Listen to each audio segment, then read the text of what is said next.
সকলোকে স্বাগতম জনাইছো মোৰ অন্য এটি নতুন ভিডিঅ'লৈ যেহেতুকে নিৰ্বাচন সমাগত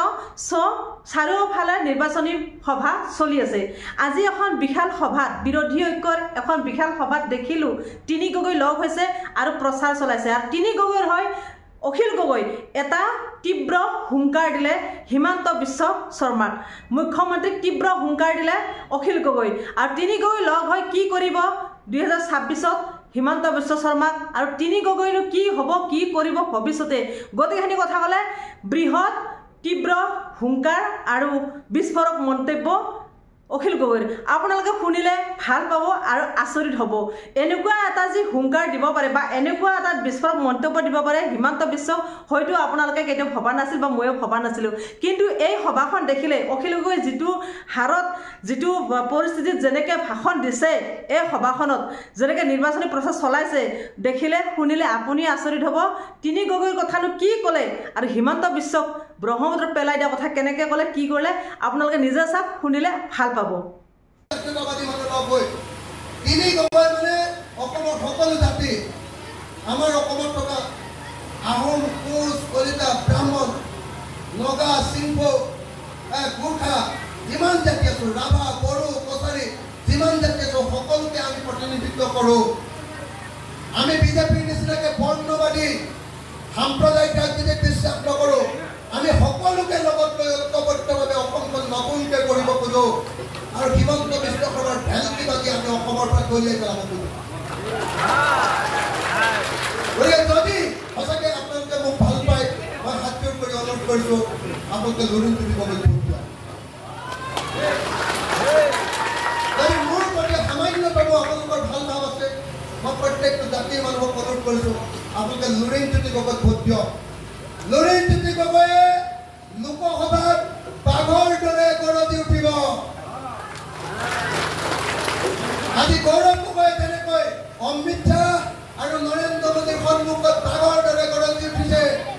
গৌৰৱ গগৈৰ লগত যদি লুৰিণজ্যোতি গগৈ থাকে তেতিয়াহ'লে অসমীয়া ল'ৰাই ভাৰতৰ সংসদখন দখল কৰি পেলাব পাৰিব লাগে নে নালাগে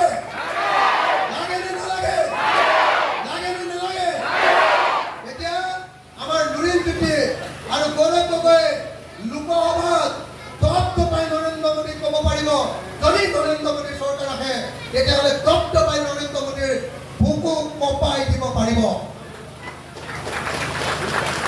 আৰু মই আপোনালোকক নিশ্চয়তা প্ৰদান কৰি থৈ যাওঁ যদি লুৰিণজ্যোতি জিকে আৰু যদি আমাৰ কংগ্ৰেছৰ আৰু ইণ্ডিয়াৰ চৰকাৰ হয় তেতিয়াহ'লে লুৰিণজ্যোতি গগৈ আমাৰ বিৰোধী ঐক্যমঞ্চৰ তৰফৰ পৰা ভাৰত চৰকাৰত এটা কেবিনেট মন্ত্ৰী পদ দিবৰ কাৰণে আমি ইতিমধ্যে দাবী কৰিছোঁ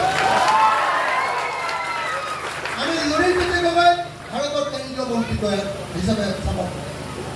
আমি লুৰিণজ্যোতি গগৈ ভাৰতৰ বিৰোধী ঐক্যমঞ্চ 16টা দলৰ পৰা একেলগে তেওঁক ভাৰতৰ কেন্দ্ৰীয় মন্ত্ৰী পাতিবৰ কাৰণে ইতিমধ্যে ৰাহুল গান্ধী আৰু জিতেন্দ্ৰ কুমাৰ ওচৰত আমি ইতিমধ্যে দাবী উত্থাপন কৰিছোঁ আমি কৈছোঁ যে ডিব্ৰুগড়ৰ পৰা আমি ইণ্ডিয়াক এটা চিট দিম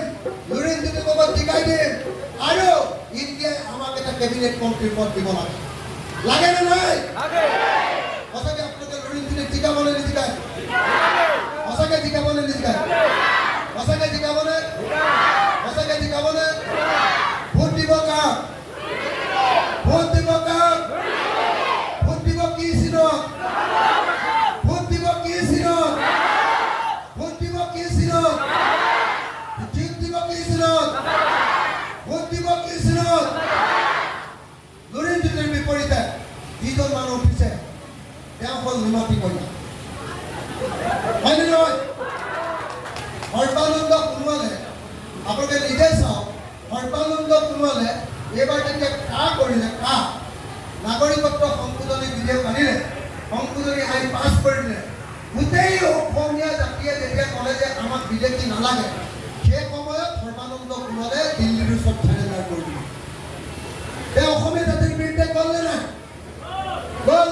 গতিকে এনেকুৱা বিশ্বাসঘাতকক আমি কেতিয়াও ভোট দিব নোৱাৰোঁ চৰ্দাৰ ৰাইজ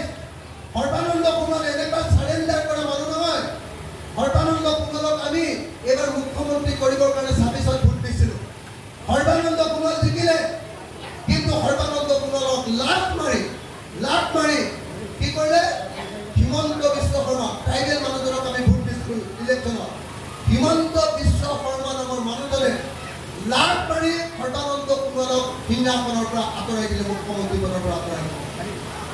যেতিয়া সৰ্বানন্দ সোণোৱালক খেদি দিলে সৰ্বানন্দ সোণোৱালে তাৰ প্ৰতিবাদ কৰিবলৈ সাহস নকৰিলে